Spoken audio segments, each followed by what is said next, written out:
So, nanunam asti nashvaha kastadveda yadadbhutam anyasya chittam abhisanchareniam utadhitam vinashyati. This is the first verse. It's a very short hymn, only 5 verses. I'm starting immediately with interpretation. Maybe I will drop it, but okay, I will read through. It's my text. This dialogue is the key concept to the Vedic knowledge on which Sri Aurobindo also built his understanding and all his concepts of integral yoga. The beyond is here in the form in which it wants to be known and by the means which it created for this purpose. Where the beyond is, there are no means of knowing and no means of realizing it. For all the means of knowing and experiencing it are being manifested here in manifestation. The beyond wants to be known and experienced, and therefore it creates this world. So to go to the beyond leaving the world is absurd. It's meaningless. The world itself is the evolutionary process in discovering and experiencing the beyond here. So let us look into the verse. At the end, we will read the whole explanation of Sri Aurobindo, which is profound, very beautiful. Nanunam asti no shvaha. It is not now, nor it is tomorrow. Na ushvaha. Kastad Veda, who knows that? Yadad Bhutam, which is supreme and wonderful. The word Adbhutam, actually something which is beyond the being. Who knows that which is beyond the becoming? That wonderful, that's translated as wonderful, but interestingly, if you look into this construction of the word Adbhutam, though it is short bhu, but still it's kindred to the long bhu root of becoming. So something which is beyond the becoming. It has motion and action in the consciousness of another. Anyasya chittam, of the other consciousness, abhisanchareniam, and the motion of the other. Utadhitam vinashyati. But when it is approached by the thought, when it is learned thought, when it is thought, vinashyati, it vanishes. Now, this is the whole build-up. This is the whole structure of the beyond. The beyond wants to be known through manifestation. It built this manifestation. It created the world. Now, when we try to know beyond directly and think about it, it disappears. It's as if it is not there at all. Just try to think about it. So you will see that it is not there. That's how we know that it is not there. That's how materialists know that whatever we speak about it from spiritual point of view is not there, because you cannot think of it. Try to think of it. Try to speak of it. As Kena, you remember, says, so yadvachana bhyuditam, which is not approached by the speech. Yenavaka bhyudete, but by which the speech is speaking. This is the problem.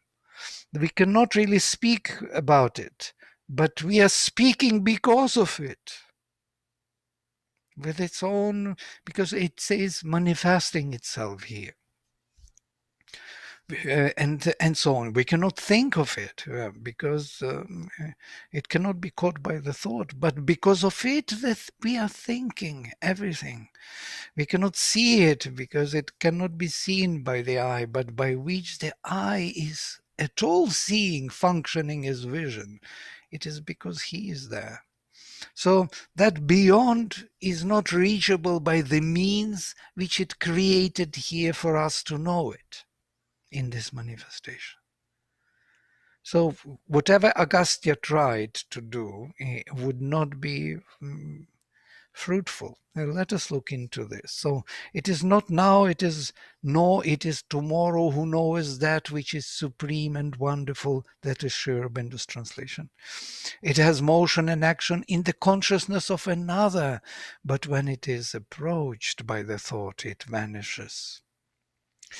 This is the description of the transcendental reality beyond time and space, Adbhutam, which Aurobindo translates as supreme and wonderful, and elsewhere as transcendental. It's a very, very good word for Adbhutam, as transcendent or transcendental. It is altogether questioned here to be knowable by the means which it projected for its manifestation. By the means which it projected for its manifestation, it was projected. There is another consciousness, Anyasya Chittam, which is active and interferes, as it were, when we try to access it by the mind. So there is a new consciousness built in here by which we may gradually, eventually, evolutionarily arrive at the understanding of the beyond here. And that is the evolution of consciousness. So the action and motion is placed in the consciousness of another, therefore, being the consciousness of another, not of that, it cannot reach it directly. The Supreme, with its power of motion and action, covers up the involved Supreme second creation. You remember our first two stages of creation. By the consciousness of another, the first creation.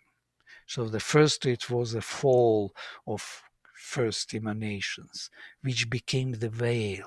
Then there was a descent into this midst of this fallen being.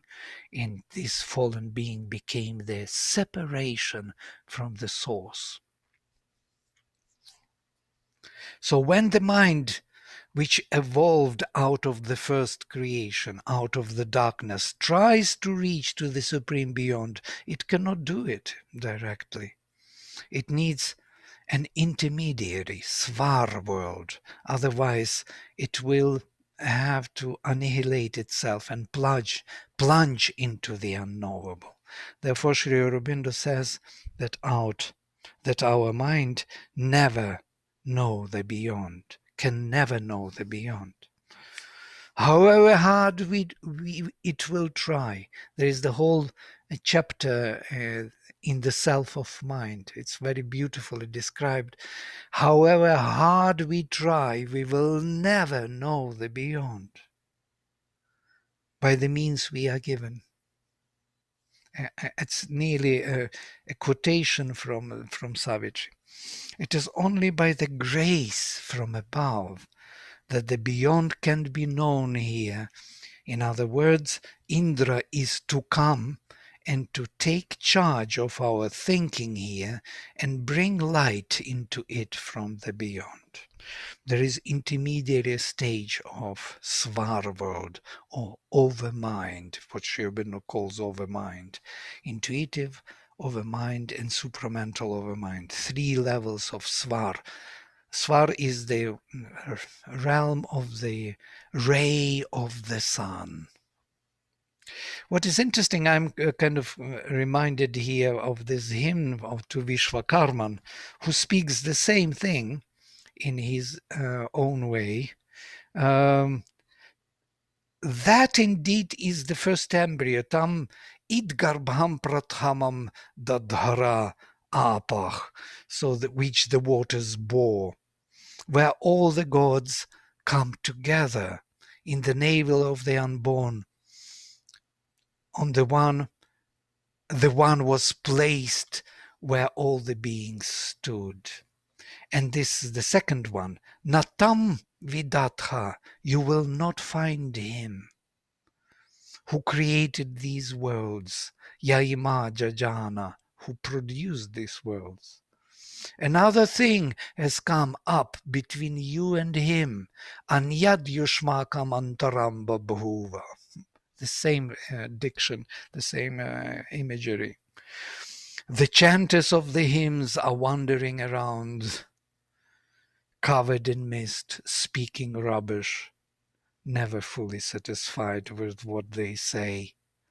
It means they never reach him in their words. We cannot express him. We can just, speak in metaphors and images and symbols. And so this is the Rigveda. Rigveda speaks openly about this. We cannot know the beyond, but we can do the sacrifice. We can grow into the knowing of him here in this world. We can evolve to that highest knowledge of him here. He wants to be known, as Sri Aurobindo says. In the Kena Upanishad, there is the whole verse which he explains as though the Brahman cannot be known by the means we have. It wants to be known. And it creates the image in our mind. And if we are open enough, he will create the means within us, within our capacity to be known. And this is something interesting. This is a typical Sri Aurobindo and integral yoga approach. So, the second verse. Agastya speaks. That was Indra's speech. So where do you go? You go to the beyond where you would not even know that what you wanted to know. So if you plunge into the beyond, all that intention to know the beyond will disappear, because the means by which you wanted to know belong to this world. And the world which you want to know is there without those means. So why do you go there? It's a valid question. And now Agastya answers. He doesn't believe him immediately. Kimna indro jighansasi bharata romarotastava tebhih kalpasva sadhuya manach samarane vadhi. Why dost thou seek to smite us, O Indra? The Maruts are thy brothers. This is also an important information, brothers. By them accomplish perfection. Slay us not in our struggle. Now, there is a big article I would recommend you read on this hymn by Sri Aurobindo, where he says that when you direct your maruts, and maruts are the energies of our mind, you direct them to the beyond, they are all rushing towards the beyond. And it's very difficult to redirect our intentions. Once we are on the path, we decided, we go there. It's very difficult to stop that movement of these energies and say, wait a minute, let us go somewhere else. It's not going to happen that way. That's why the determination is so important in our life. Whenever we are determined, it is carrying us through. These are the mental energies. We made a plan, a vision. We put our aim in front, and that's how we are carried to it. By what? By us? No. There are mental energies which we directed there. They carry us. They are our helpers. So he says that these mental energies, maruts, are very difficult to redirect. So Indra comes and tells them that you are going in vain to the beyond, so let us do something else, and they can't believe him. They can't do it immediately. They need more time for that and effort to redirect, to plan a new vision of the action. It's a new philosophy. It's like I would try to convince you in something about something you never believed in. It's very difficult because all your mental energies are directed to what you believed already.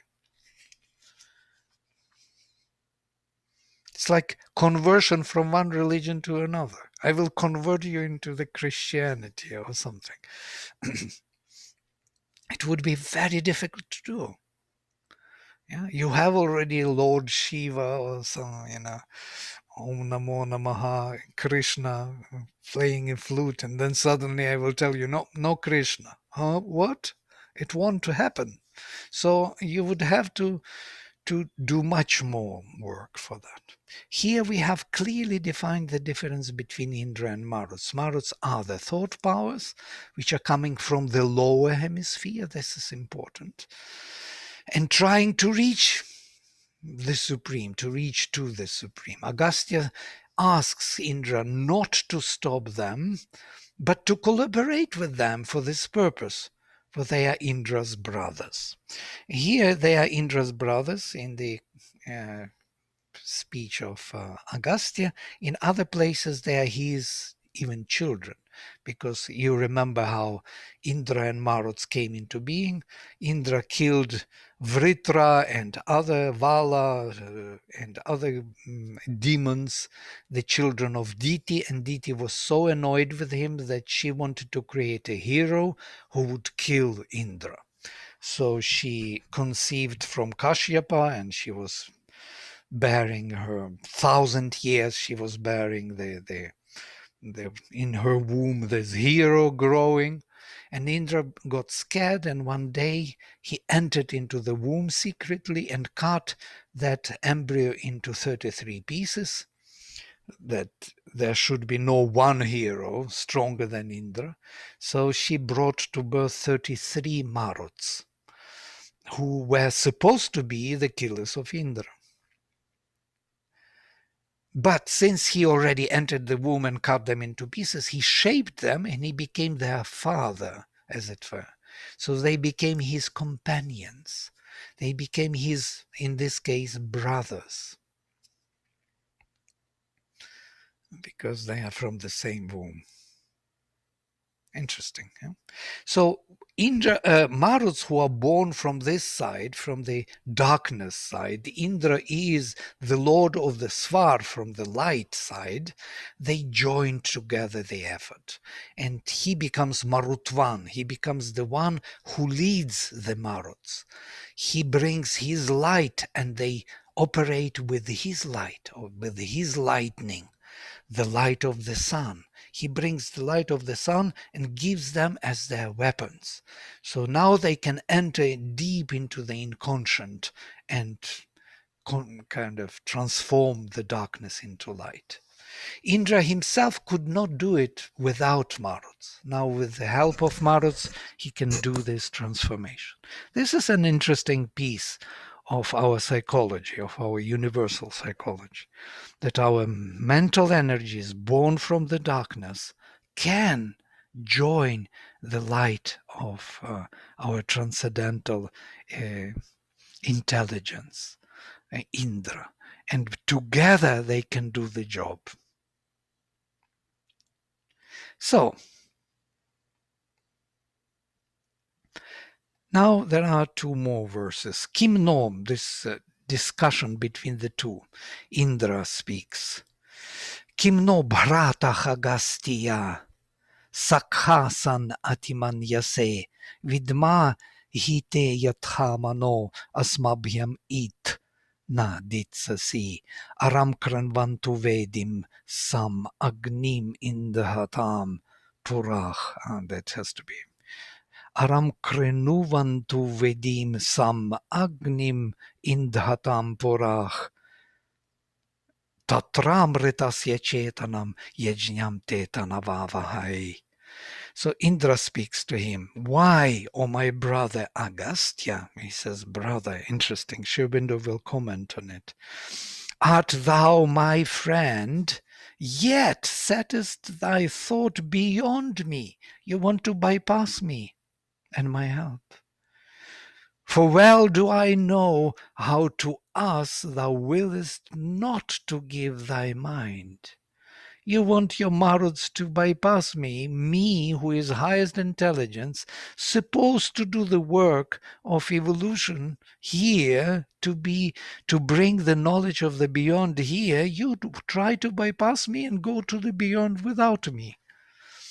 And this is bypassing this realm of overmind is actually what happened exactly in the post-Vedic period. That all over mental realm was considered to be Maya. And it is called Maya in the Veda. Maya is the force which creates all the forms in this manifestation. In its divine form, as a divine prototype. So that all creatrix of the forms was considered to be an illusion and had to be bypassed. That's how illusion came into being. Overmind was considered to be an illusion because it was of no use. It was not helping us to go to the beyond and disappear into the transcendental, to dissolve ourselves in transcendental, the ideal of mukti. So Maya stands in between. This Indra comes and says, stop, what are you doing? You're doing wrong. Please come back. Let's do together the transformation of nature. You are going to dissolve yourself, to annihilate all the efforts we made before. That's what he tells him. You see the subtleties. This is amazing what Sri Aurobindo does, what the Rigveda does actually. But nobody before interpreted this hymn in this way. Let them make ready the altar, the Maruts. Let them set Agni in blaze in front. Agni is the answer, that flaming aspiration towards immortality. Here, immortal among mortals. Here, not there. It is there, the awakening of the consciousness to immortality. In Agni, there is Amritasya Chetanam, the consciousness of immortality. Let us too extend for thee thy effective sacrifice. And then you will know what you are looking for. You are searching for the divine by the means, and you will know, you will realize the divine here. If we together come and extend this sacrifice, kindle the fire of aspiration, the divine will in manifestation, and offer to that will everything what we have, we are, and then we will grow into this knowledge.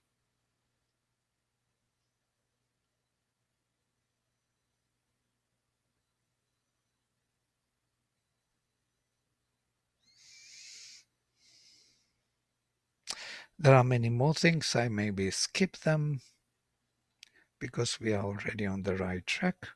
And the last thing Agastya answers to Indra after this explanation. Tuvam ishishe vasupate vasunam, tuvam mitranam mitrapate dhyeshtha. Dhaishtha most probably has to be split. Indra tuvam marudbih sam vadasva, adha prashana ritutha havimshi. The M is missing here. I will type it after. O Lord of substance over all substances of being, thou art the master in force. O Lord of love over the power of love, thou art the strongest to hold in status. Do thou, O Indra, agree with Maruts, come together with Maruts, then enjoy the offering in the ordered method of the truth. So he finally agrees to give his mental energies to Indra and to lead them on the path in the ordered method of the truth. There is an order, ritutha, according to ritu, according to the seasons, according to the time, to the unfolding in time. Not bypassing, not cutting the time, not cutting space and time off and jumping into the beyond, but in accordance with time to unfold towards the truth. So Agastya finally agrees to follow the path of manifestation of the divine rather than leaving the manifestation to the beyond, which is a more difficult path. This difficult path because you have to unfold, grow in consciousness. But truer, it's more difficult but truer in its purpose and meaning. The word ritutha means in accordance with the ritu, where ritu is a season of the sacrificial year. There is another word, rita, the dynamic truth of the supermind, in which ritu can be seen as derivation, a particular dynamic portion of the truth in time and space. So the whole word ritutha can be read as in accordance with the needs of manifesting the truth. For these needs are different in different times of the evolution of consciousness. Now you will notice that once the Maya was declared an illusion in post-Vedic literature, the whole concept of supermind disappears altogether. The supermind becomes unknown, Vijnanamaya Purusha, becomes unnecessary, because it is the overmind is the shadow of the supermind, or the emanation of the supermind, the action of the supermind upon this manifestation, that the supermind itself disappears. And the role of the sun from beneficent becomes malefic.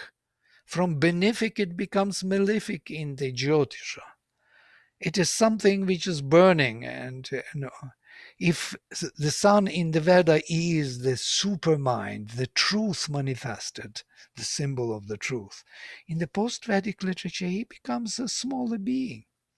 He is fighting. You remember the sun and Indra, Karna and Arjuna, they are fighting among themselves. They are rivalries. There is a huge shift in the psychology and philosophy in post-Vedic literature, with this shift of the disappearance of the overmind, the Svar world, which is considered to be Maya, and obstruction towards the beyond. Now, in the Rigveda, it's already here.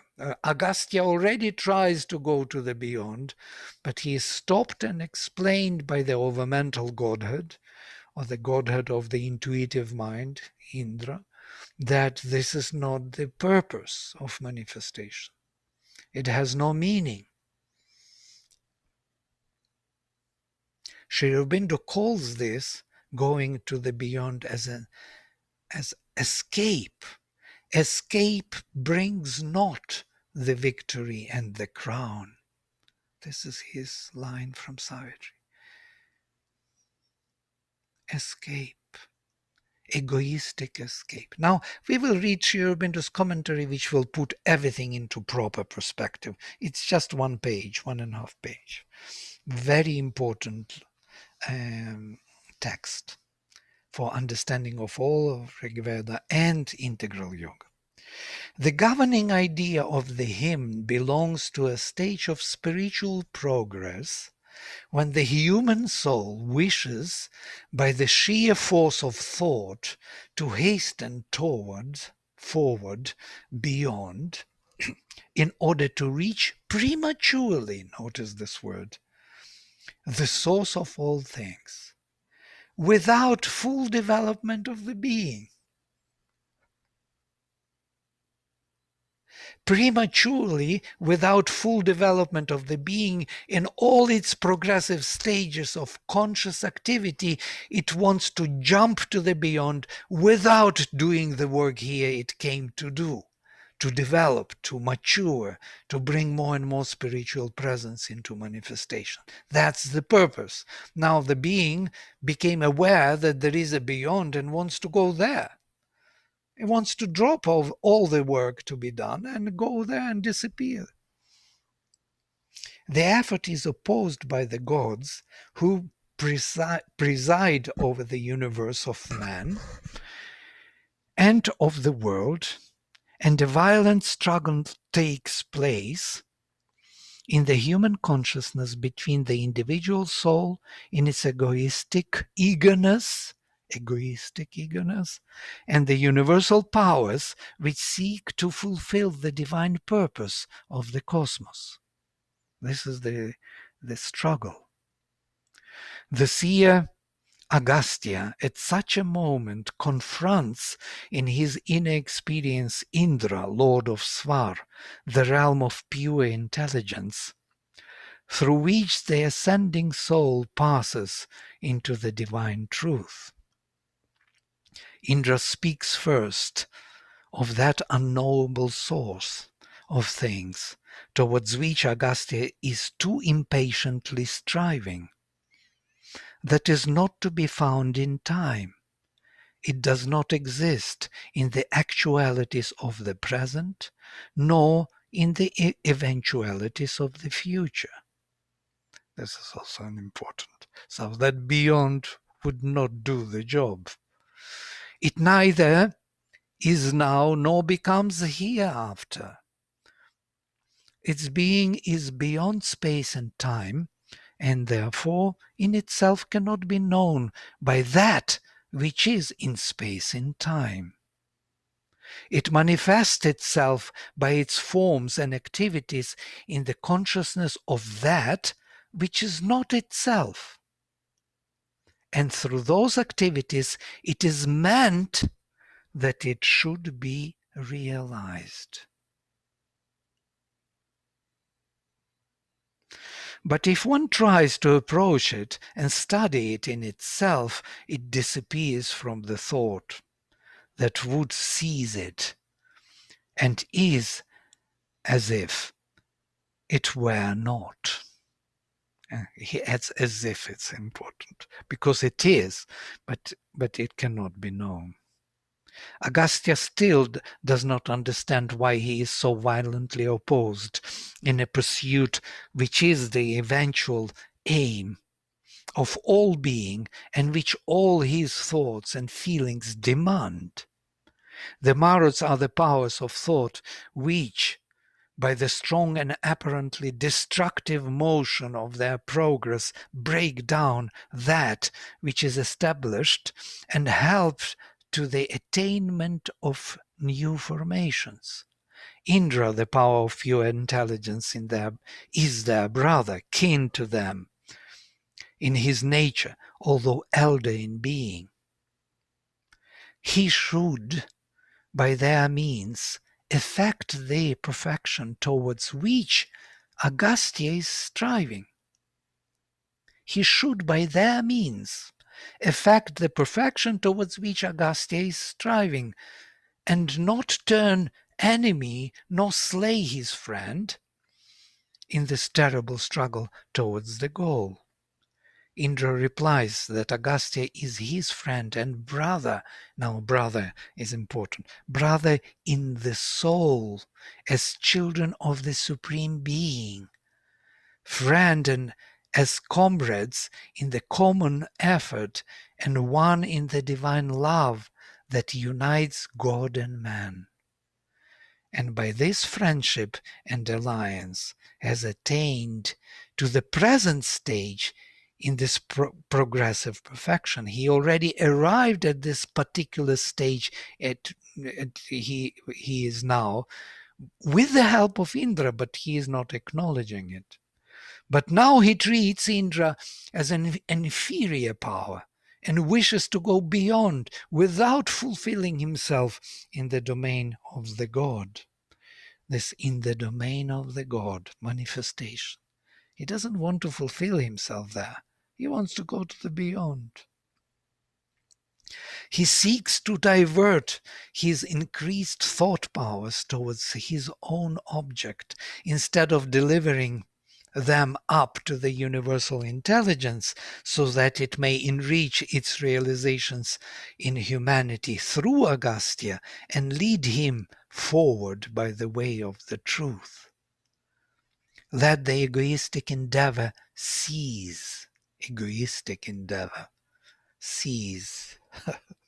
The great sacrifice be resumed. The flame of the divine force, Agni, be kindled in front as head of the sacrifice and leader of the march. Indra and Agastya together, the universal power and the human soul, will extend in harmony their effective inner action on the plane of the pure intelligence so that it may enrich itself there and attain beyond. For it is precisely by the progressive surrender of the lower being to the divine activities that the limited and egoistic consciousness of the mortal awakens to the infinite and immortal state, which is its goal. Agastya accepts the will of the god and submits. He agrees to perceive and to fulfill the supreme in the activities of Indra.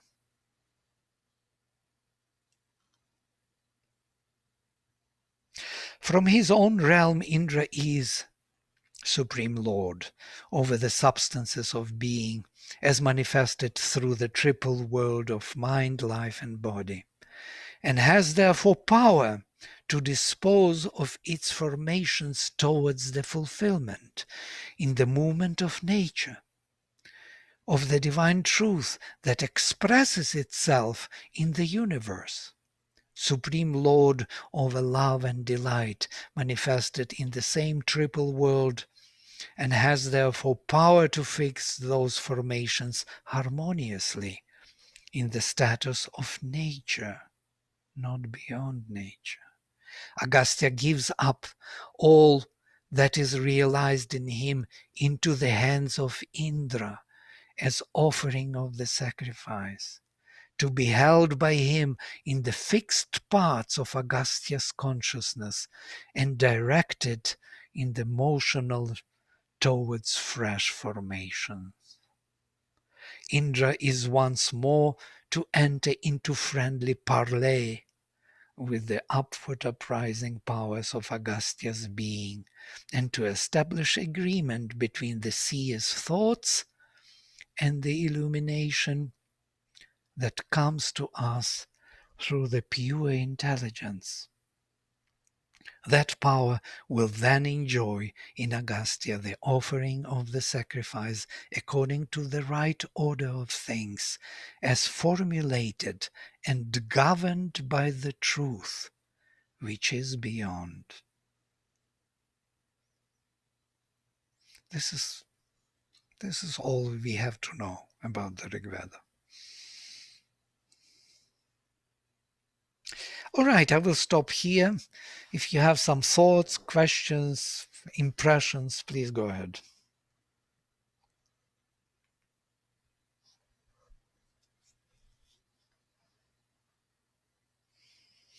I don't see Ashish, Rinku, Jesal, Pritu, they're all dark. Most probably it's closer to the night. Yes, it's a good sleeping pill or something. As you mentioned before, sleeping is a good. Yes, if you want to speak, please unmute yourself because you're muted. I will stop the sharing.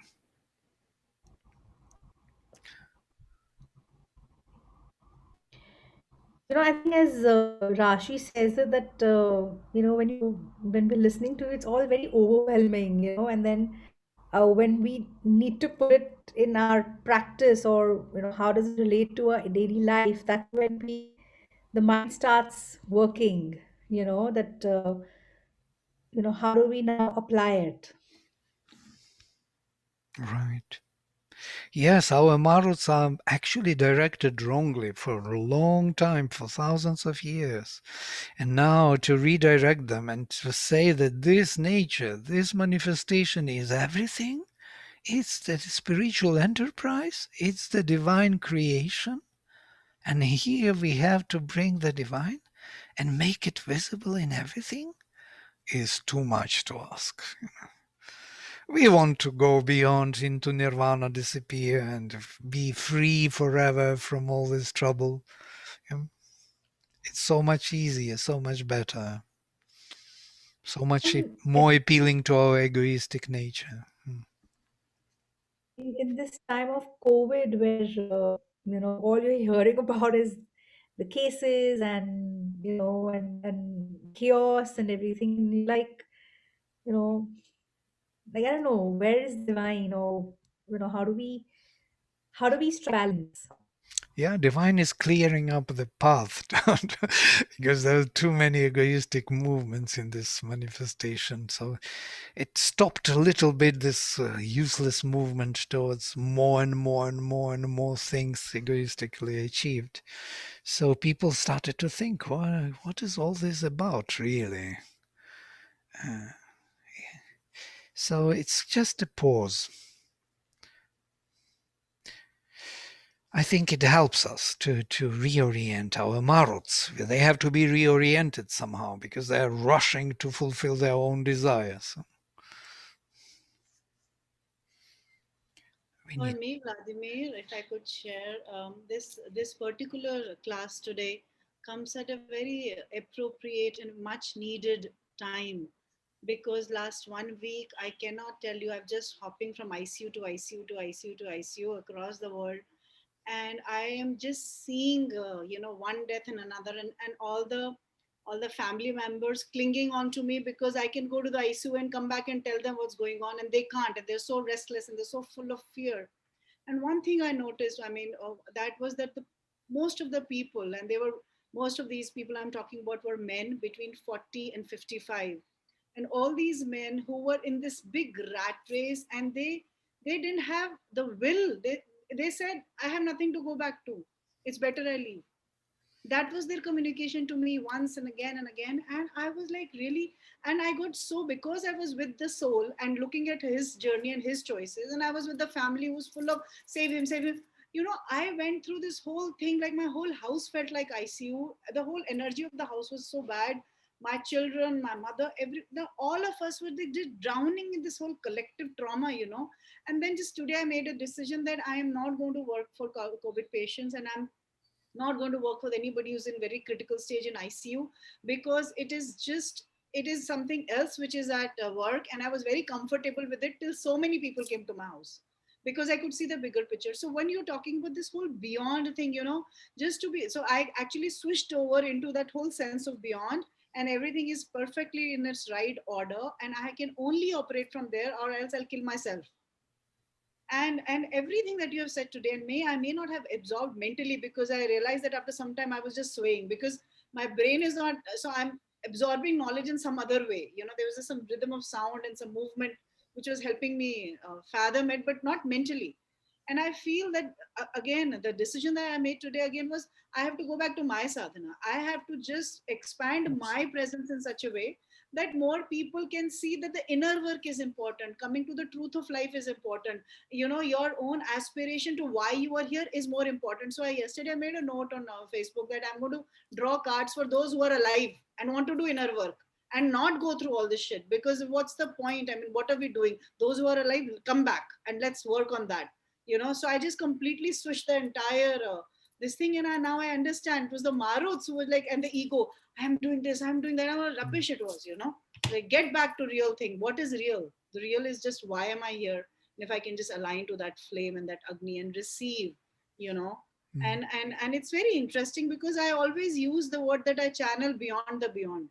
I had no idea what it meant. I only said that because I don't channel Shiva or Christ or Sophia, or I don't, they may be in the room, but I always use that. And today you've just given that, whole like sense to what it was, because obviously you also said it is from grace it came. It wasn't that I was asking for this. It comes with grace. So it's a very beautiful session today. It is it makes me feel extremely humble and very deeply grateful, Vladimir. I'm so grateful. Thank you. Thank you. Thank you for your Yeah, there's a egoistic reaction usually, and I can see it in if you observe ourselves. So we have many different movements. One part, egoistic part in us, tells, "Well, what the heck? What doesn't matter? Nothing works. I leave. I go. Yeah, this is. I drop. I go to the either disappear somewhere or I die. Better I die than I just stay in this kind of mess, and so on."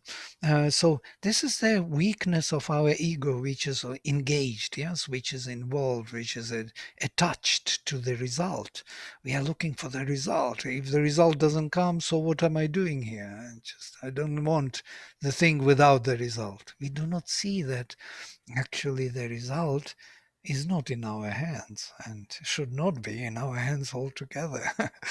We are here to do the work. We are here to call to the divine powers and to manifest them around ourselves and within ourselves. And that's all we are here to do. That's why Krishna speaks about karma yoga in this way. You have the right for the action, but not for its fruit, because the fruit belongs to the divine. And whatever the divine decided, that would be the case. But we are here to do the work of the sacrifice and that is the happiness and the only joy we may have. And this is a real joy, a constant progress in consciousness. This is the only joy we may have, actually. There is no joy of having the fruit. That's not the joy. That's something very small and very corrupted in a way, some kind of egoistic, satisfaction which is fading very fast. But real joy is overcoming the obstacles within oneself, one's own fears, one's own, misunderstandings, preferences, likings, dislikings, because we are not here for them. We are here to manifest and progress and grow in consciousness. And And whatever. more often on, sorry, no. Yeah, please go I ahead. was thinking, like more of I meet many people who are just on the path or new, and I meet so many people who keep saying, "Oh, I'm done. This is my last birth. I want mukti. I want moksha. I want nirvana. I'm not going to come back. I came on a wrong planet." Everybody talks like that all the time, and I used to also talk like that. The wrong. I made a mistake, man. I came on a wrong planet. I used to say that. I remember, and then it's like, okay, I'm done, never coming back. But then I keep coming back to that whole avalokiteshvara, that we are supposed to come back and work for ourselves and for everyone else. So it is again what they said is an escape. Like Mhm. Sharath said, it's an escape because you don't want to meet all the dark spots, and you want to You're so right. it's very interesting that not everybody goes forward from that point, I came to a wrong planet. Everybody probably needs to cross that barrier, because the egoistic barrier, I don't want to do anything, let me just leave. So again, it's a very important point. I'm talking again, yeah, for me, everything needs to come back in my relevance, my space of relevance. It's not a Sure. theoretical search for me. I want to understand the living. So I feel that this is a very important point for those who are on the path also, that when Sure. they're choosing the escape and when they're choosing the search, or what Or you said, you no fruit. Yeah, you give me the comfortable conditions, and I will stay. Okay, you give me nice food, nice house, nice family, children. Ha ha he he. I will stay. But the moment there is a difficulty, oops, sorry. No, moksha, only moksha. Sorry, wrong planet, wrong family, wrong children, wrong this, wrong that. Um, It is so sad. It is so sad. I had such a bright student who was really doing very well, and then he said, "Okay, well, how long is this?" I said, "When you've learned everything, you figured out everything, you cleaned off all the things, then you'll be in coffin." He's like, "What?" I'm like, "Yeah, you're done for the birth, so you'll go." He's like, "What?" And he never came back. I thought it was the most important truth. Oh my God. I know. When you figured everything, only then you die. No, I mean, your soul contract for this birth is over. But it was taken very harshly, Vladimir. I think you have to speak to him now. Yeah, because this vision of what we are doing here, what we are here for, is not there. It's kind of already faded away from the Vedic times. And Sri Aurobindo and the Mother, they bring it back to us, that importance of our work here on earth in this physical body. This physical body is not just physical body made by nature, like a mistake, like imprisonment for the soul. It is the enterprise. It is the very application, the field of work for the soul. It is his temple, soul's temple, which has to be kept clean and beautiful and decorated, and we have to build a house for the divine to live. What can be more beautiful? What other ideal can so escape? Is it really an ideal to disappear and to dissolve? It's really not. I cannot even compare these two. So we need to redirect our marus, friends. Because if they are still there rushing towards the beyond, towards the egoistic escape in one way or another, or give me everything or nothing, yeah, this egoistic demand of the result, then of course we are cursed in a way. Yeah, some other thoughts? Because it's our last day. So it's the number 30 years. Yes, Melissa. For me, it's also incredible how from, I mean, many times I've tried to make something out of the old text, and um, it really takes I don't know, years, and as I was saying, I guess it really takes being able to access through the original language, and that's really what I feel here, that we get a glimpse, but the true understanding is, for me, it's still far away, something like that. And Yeah, you mentioned today about the language, yes, and I agree with you. The deep knowledge of Sanskrit, of its etymology and grammar, and is very important for the Vedic understanding, because what I'm telling you, it's inbuilt in language. Yeah, I can see it. I can see the luminosity and simplicity and clarity with which rishis do this. Yeah, it's really amazing how far one can, how great one can be in the mastery of the word. Yes, to really do that. And of course, Sri Aurobindo took that mastery into his own. From the Veda and all the imagery, and put it into Savitri, and you can see Savitri is so luminous because of that training of the word faculty.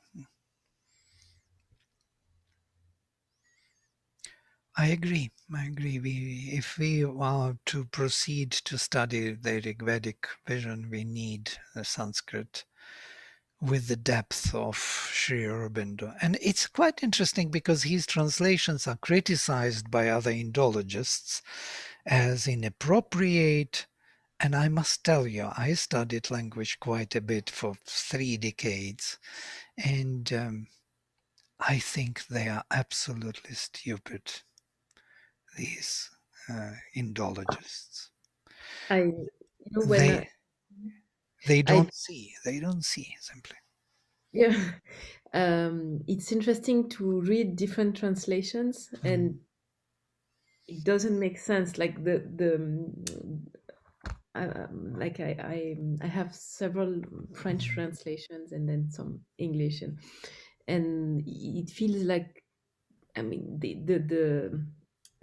the deeper meaning is not there. It's not yeah, They are something. not looking for it, and they even deny it from the beginning. They believe that there is no deeper meaning. They believe this is some kind of ritual or some kind of barbaric sacrifice of some animal on the fire. The guy is afraid of wind or lightning or something, some nature or so, and that's how he is worshiping those powers of nature, because forces of nature, because he's afraid of them and tries to pacify them and to make them friendly with himself, that he may survive. This is all. That's the whole pretext which creates all that translation. How far can you go with that? And I'm not saying only on that ground. That's okay. That I could even handle. I'm speaking from the linguistic point of view. Sri Aurobindo, you see, he discovered the etymological structure of language. He discovered that the meanings of the roots of the words are built in such a way, in a systematic way. The sound is changing and the meaning is changing. He has a systematic view on the words. And in that sense, the meaning comes to you very differently, because you see why Rishi is choosing this particular word in this position or that particular, because it tells many more things than the dictionary can give you. Yeah, it gives you the whole application part, or some kind of sense or meaning which is going deeper than just application of the word, or the contextual meaning of the word. It is not the context only, it is also in itself the meaning, vibration of some core significance, which can generate many contextual meanings. And in a particular constellation, it plays this way or that way. It gives another presence, which is recognized by our consciousness. This is an amazing treatment of the text, which we do not have anywhere in any other language. Of course, poets, they have it in English. You could feel that the poet is choosing this particular word or that, and that makes all the difference. Yeah, the rhythm, the power of the word, why the words have different significance or different meanings, though the mental or contextual meaning is the same. Like, why do we have synonyms? We spoke about this. Great ocean, big ocean, huge ocean, immense ocean. If you take these four oceans, poets feel the difference between great, big, and a huge ocean. And we also feel. How do we feel? How do we know how different they are? If I tell you that the big ocean is heavy and bulky, and a huge ocean has the watery extension or the spatial extension, how do you know that the huge is extended and big is bulky and heavy? It's in the sound. The meaning is within the sound. That's what rishis feel. They know it. They use it within the Sanskrit etymological system, and their choice of the words is very functional. They're really opening up that what they want to say. And that's how Sri Aurobindo arrives, and he translates every time all the upasargas, all the prefixes, as separate words, and it changes the meaning, which is not done by the Indologists. They translated whatever they find in the dictionary, but that is such a poor translation. And that dictionary is made up by some Indologists as they are, as themselves. So the same stupid Indologists put some contextual meanings of the roots, and that's it. For the mind it works, but for the experience it doesn't. It needs the presence, the power, the vibration, the meaning which is real, not the mental meaning, not the symbolic, some kind of cow and horse and gold and children. That's what rishis are asking for gold, for children, for cows and horses. That's it. Of course it is not. If we go into the word, we could see that it is not. They asked for swiftnesses of consciousness. These are the horses. They asked for the luminosity of our consciousness. These are the cows, which can milk. We can milk the knowledge out of it. Yeah. So it's very Also, different. most people in India don't have, I don't know, I would say, a knowledge of that. Yeah, definitely, because Sri Aurobindo brought it. Yes, before him there was not much, or hardly anything. So only Dayananda Saraswati was there. Yes, but it is again very, very narrow application of it. Mm. Anyhow, but this has to be recovered for the sake of India and the humanity. I believe so, at least, because this is the oldest literature. It is the plan, the vision of for the whole humanity.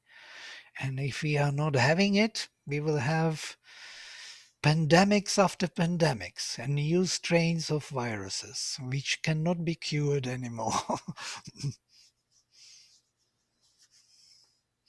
We need That to. means this cannot be the last class.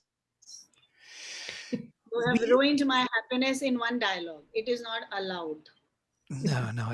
We can think of maybe taking the whole. I do not know, hymns to the mystic fire, the whatever Sri Aurobindo wrote, and goes thoroughly through language and his significances, because he gives us the keys. We can do this. I did this not once in my life. Went through these books.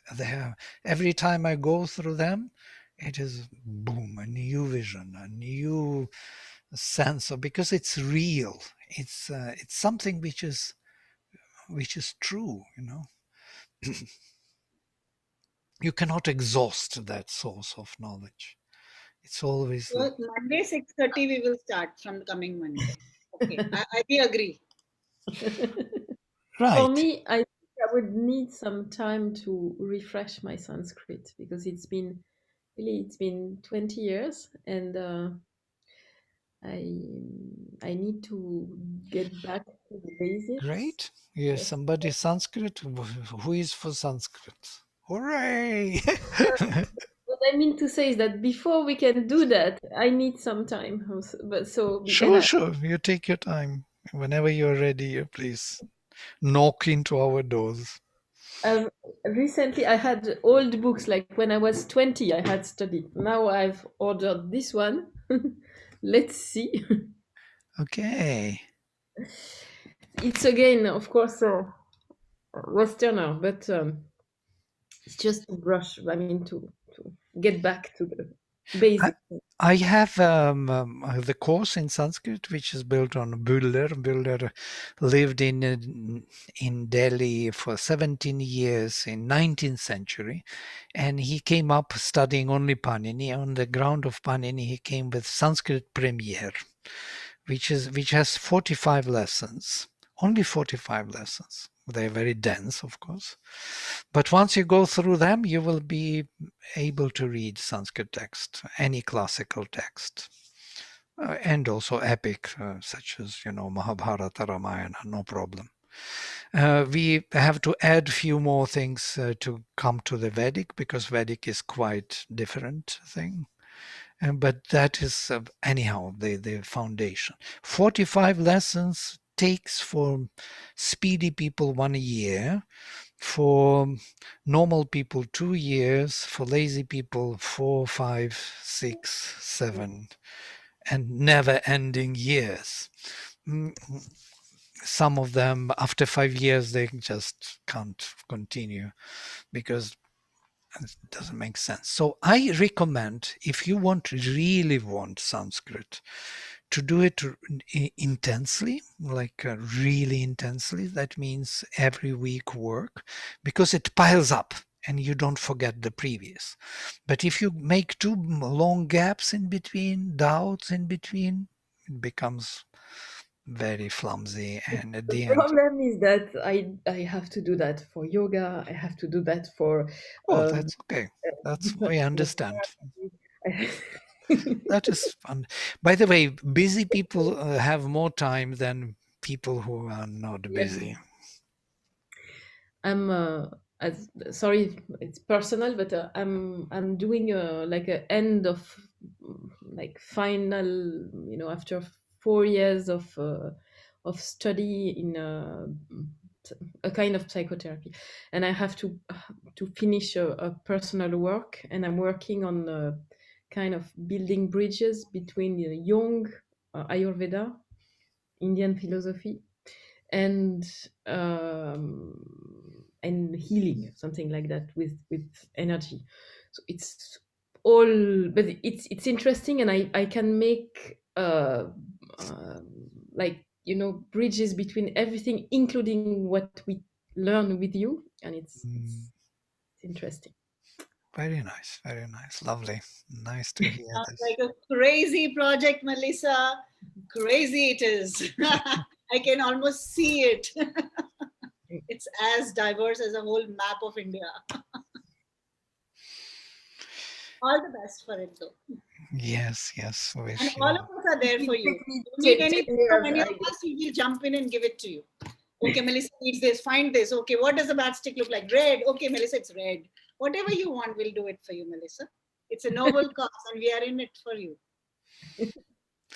All right. Okay. So what we will do, I will send you the email with several kind of possibilities what we can do from my side, and then we can catch up, and then you tell me what is good for you. We keep this time. Next week we will not meet, but next week we will meet if you agree with whatever one course. I will give you several possibilities of courses. Yes, hymns to the mystic fire, most probably. I did all the studies of Maruts, of Ashwins, of hymns to creation. There are many hymns of creation, yes, which we can also go into other, Atharva Veda, we can go into the Shatapatha Brahmana. There are many texts which are really interesting to study the text as it is, because with depth. I have one more thing, that because am going more and more into sound and music and all that, and it would be very interesting to Etymology. etymology, yes, maybe, and also everything which concern the sound, which is exactly what we were saying today, actually, that everything is in the meaning is also in the sound. Yeah. I did the course, the quite extensive course on etymology. So we went through all the roots, how they are built, and what they mean, and why they mean what they mean. Derivational system and how it works, how the meaning is maintained. Yes, that is the foundation of Vedic knowledge, basically, without which the Vedas cannot be read meaningfully. Maybe we can have this first. I will kind of put the options, I guess, what we can study, and then you decide where to begin, or to continue rather. Okay, so lovely. I will close with a mantra. Vladimir, Yeah, you also said that you'd be sharing an article on Maruts yeah, Maruts, Ashwins. last time. That was about Maruts and Indra today. Yes. You shared it, you've written something and then you wanted to share that last time. Yeah, I did share. It was this hymn of Indra, Maruts, and Agastya. Their dispute. Yeah. Of course, we do not cover the whole Maruts thing because it's a huge. There are many hymns to Maruts, and their relations with other godheads. It's an extensive philosophy, actually, which has many things to cannot be explained in one go. That's why there are so many hymns. But yeah, I think we are not going in the Marut's direction because it's a very specific part of Rigveda. We have to cover the basics, like sun, Agni, like the Adityas. These are the foundations which are bigger bodies. Vishnu, Rudra, Brihaspati, these are the Angirasa rishis. And of course. And then Maruts, then Ashwins, then Ribhus, and so on and so forth. All right. Om Sarve Bhavantu Sukhinah Sarve Santu Niramaya Sarve Bhadrani Pashyantu Ma Kaschit Dukha Bhag Bhavet. Om Shanti Shanti Shanti. Hari Om. Namaste. Namaste. Thank you. you. Yeah. Bye bye. Thank you, Thank you. everyone. Bye bye. Good night.